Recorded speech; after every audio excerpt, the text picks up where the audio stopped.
At ilan pa yung mga singer, mga bangsamoro na singer na pinupuri ng ilan. Subhanallah. At kapag pinuna mo,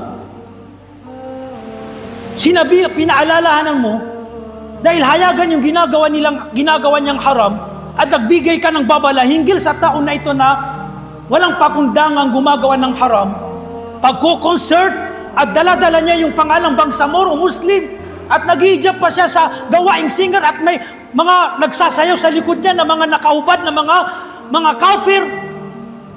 Kapag pinuna ng mga ulama, tignan nyo yung pagiging jahil, mangmang na mga kapatiran natin. Ang pinagtatanggol pa yung tao na iyon. At ang sinasabihan pa ng masama ay yung mga ulama, keso selos. Merong selos, inggit. Subhanallah. Tingnan nyo yung panahon natin ngayon.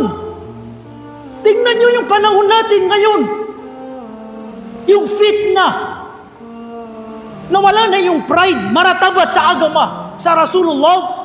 Nawala na yung paggalang, pagrespeto sa mga ulama. Ang nagiging masama pa ay yung mga ulama na nagbabawal ng kasamaan. Nagbabawal ng kasamaan. Yung mga hayagang, subhanallah, haram na hayagang walang pakundangang ginagawang mga haram sa publiko na dapat ding ipagbawal sa publiko para hindi pamarisan. Hindi masabi na kabilang sa turo ng Islam itong pagko-concert. Gagawing dahilan ng mga kufar itong Muslim na ito na kumakanta, nagko-concert. Subhanallah, magiging mabuti sa paningin ng mga hindi Muslim. Subhanallah.